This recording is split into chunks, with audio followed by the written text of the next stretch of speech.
Good morning.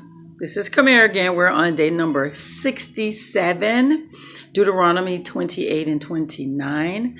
Moses is still addressing the children of Israel, and he's basically going over the blessings, for obeying God. He also covered the curses for choosing to do things on your own outside of God's will, for disobeying God, for not following his commands. But some of the blessings, I'm going to go ahead and discuss some of the blessings that Moses had mentioned. He says that he's going to bless their towns and their fields. He's going to bless their kids, their herds, and their herds' offsprings. He's going to bless wherever they go and whatever they do.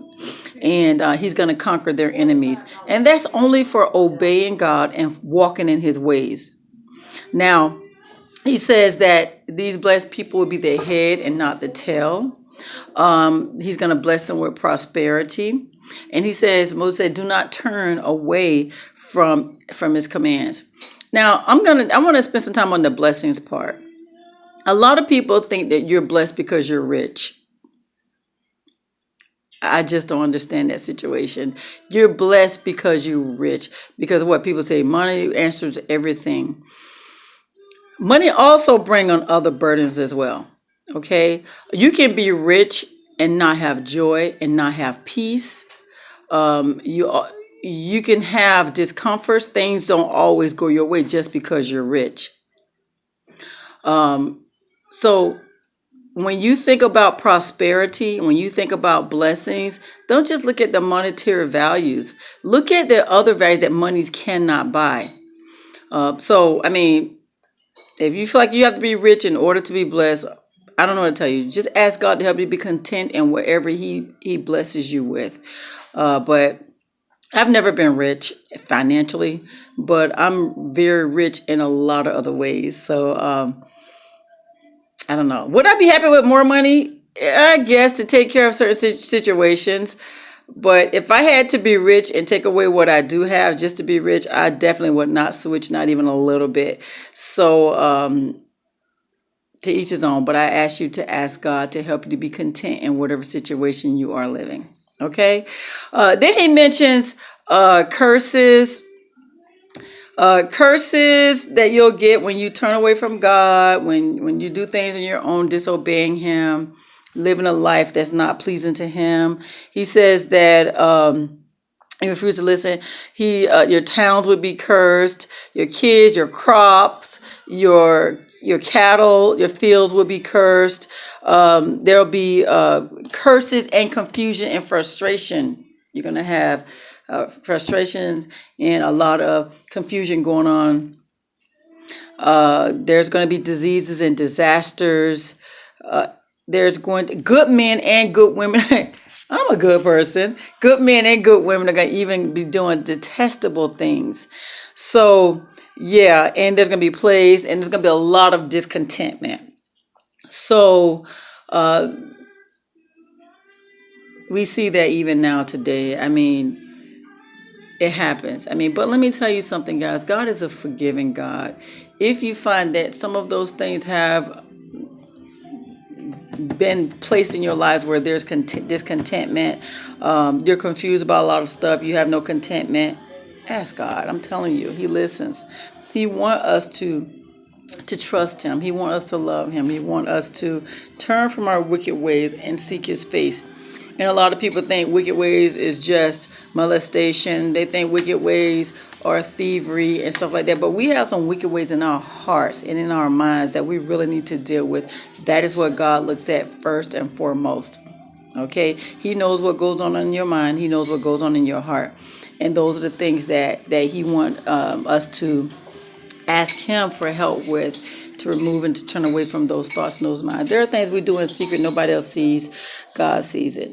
So you don't have to have, your sin doesn't have to be where everybody can see it. God can see it just as bright as light, actually it's dark, but he can see it very well. So those are the things. A lot of people, they think wickedness is just that other stuff that people see. Yeah, wickedness is in your heart, and be sneaky about a lot of wicked things you do. So Then Moses reminds them of the covenant, the new covenant he reminds them of everything they did, that God had done for them, where God had brought them from, the things that they had witnessed. And he says, yeah, you've seen those things, your children have seen those things. He just wants us to just remember what he's done for us and to continue walking in his way. But he also reminds them of how he preserved them. He preserved their clothes. He preserved their shoes. They didn't have any like alcohol beverages, drinks, or they didn't eat any bread the 40 years they were there. But God preserved them. Nothing wore out.